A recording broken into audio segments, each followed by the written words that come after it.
There's been a lot of talk about outsourcing, Americans losing their jobs. It's a bad, bad thing.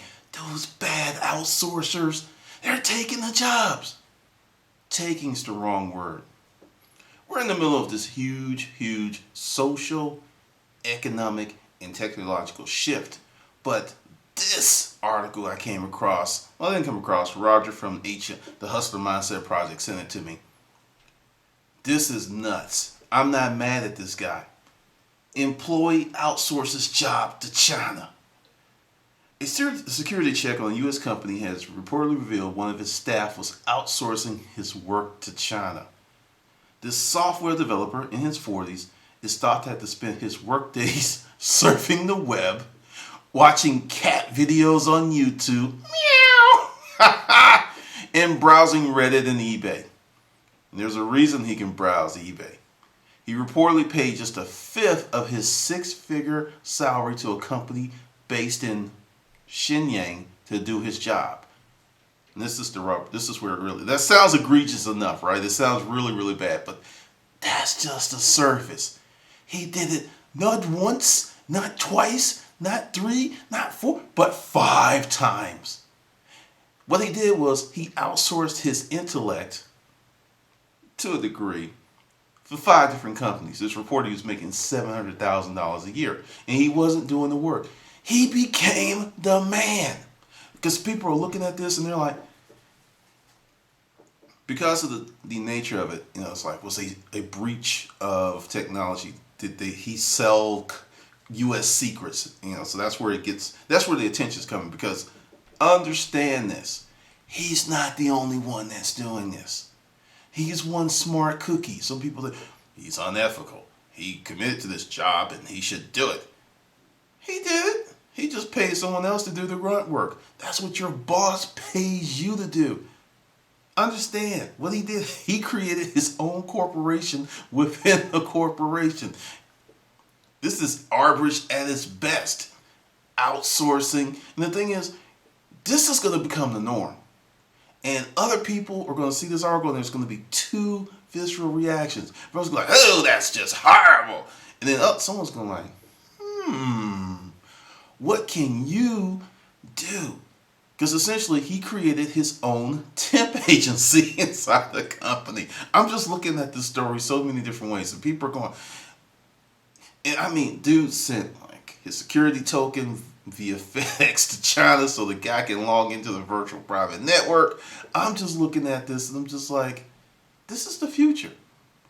You really think that this is like horrible? You think this is great? Because I did a video a long time ago because people talk about the American job. I own my own company. If I create a job, it's my job. It's not that person's job. What we do is enter into an agreement of they'll exchange their talents, their time, and their services for money. That's the deal. The only time that you have a job that you could say is your job is when you create it. And it was a strange relationship here because he was hired by Verizon. Then he actually created 5 jobs for other people. Granted, they weren't here in the U.S. They were way over there in another third world. But think about this. And this is my saying. Embrace technology or become roadkill. Look at this article, links below, and really think about what you can do with service, with management, because essentially the only people who are not going to be impacted by this are the people that are creating the opportunities to be outsourced. Are you creating a service? Are you creating a product? What we're about to go through in the next 10 years is going to be nuts because it's very, very unlike any other period in history. You've had all types of shifts because right now, this technology enables you from your spare bedroom to build $1 million company and hire minimum employees. This is becoming more and more widespread. It used to be fantastical to even think that you could do this, but it's becoming more and more. There are organizations that are 1 to 6 people deep 7 to 8 figures of income annually.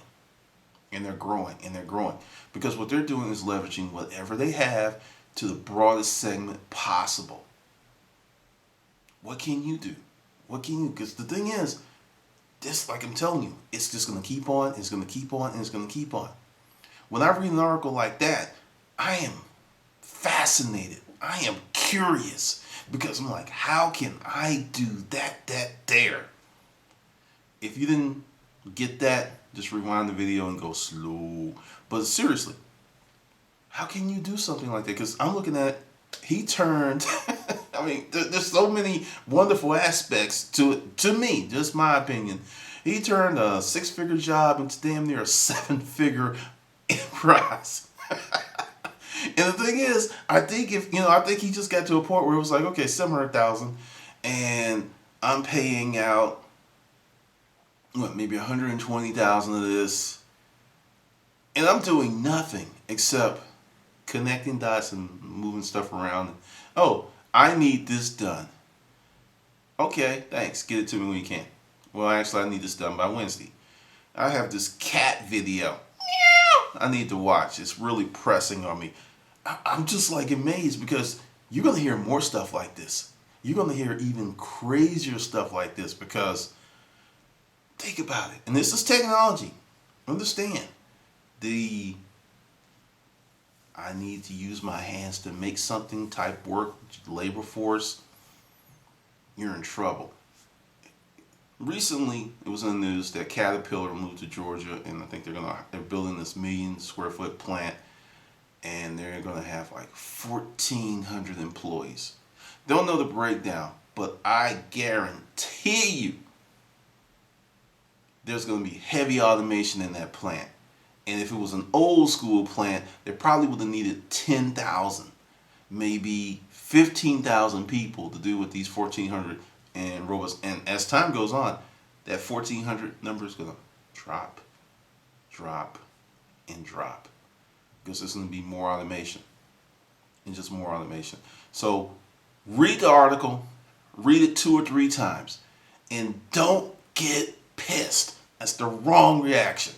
Don't get mad. Learn from it. What can you do to leverage your time, your energy, your efficiencies to make more money? Because the thing is, let's just say there were no secrets sold to China. Stuff's happening every day. Let's just be real. But let's say no secrets were told, no laws were broken. Now, for some people, it may be unethical. To me, it's like, hey, I want you to do this job. If he got the job done, and apparently until, just a routine check of the network, apparently he was doing a great job because stuff was getting done. Because if he wasn't working or his projects weren't done or his tasks were not completed, it would have came up long before this. So it obviously worked on one level. It's a security issue. And understand, if it wasn't for the security thing, this would still be going on and we wouldn't know nothing about it. Think about that. There's jobs that you can outsource because people are like, why you want to outsource? Why you want to hire virtual assistants? Why you want to do this? Because it's efficient. It's efficient. Let's take the moral labels off. It's efficient. If I can get a person to do the same work or better, I would pay $3,000 here for $750 from a purely business standpoint, it's a no-brainer. Let me see. The work's going to be the same. Quality's going to be the same. I'm going to pay significantly less. Why am I having this conversation? Seriously. And this is how Americans shop. Don't care what it is, price. Business lesson. Amazon's great. This is not a bashing of Amazon. This is to show you how certain things have changed that don't help you, but help a larger segment. When you buy a book on Amazon and they're similar, and you buy another book, it creates this algorithm. This book was bought by so and so is this one, so is this one. If you notice, there are no more advertisements for my books on YouTube. because, like I said, last year, tons and tons of experiments. My books are higher priced than everyone else's. So when I do the marketing and lead you to Amazon to purchase my books, guess what? You see my books and you see everyone else's. Price, whoa, that's $21, but this book's $2.99. This book's $6. You know what I'm gonna do? I'm gonna buy maybe 5 or 6 of those versus one of Glendon's. Because, the mindset is very logical. It's like, hey, you get way more stuff, and there could be some different perspectives, some different stuff. But I'm like, whoa, so I'm actually pimping myself. That's why you have to work in your business, jump in your business, and mine data for your business. Now understand, the books and stuff will be on Amazon. They'll be everywhere. But I'm not going to use my marketing energy currency to push you to some other platform. All my energy, everything is going back to my website.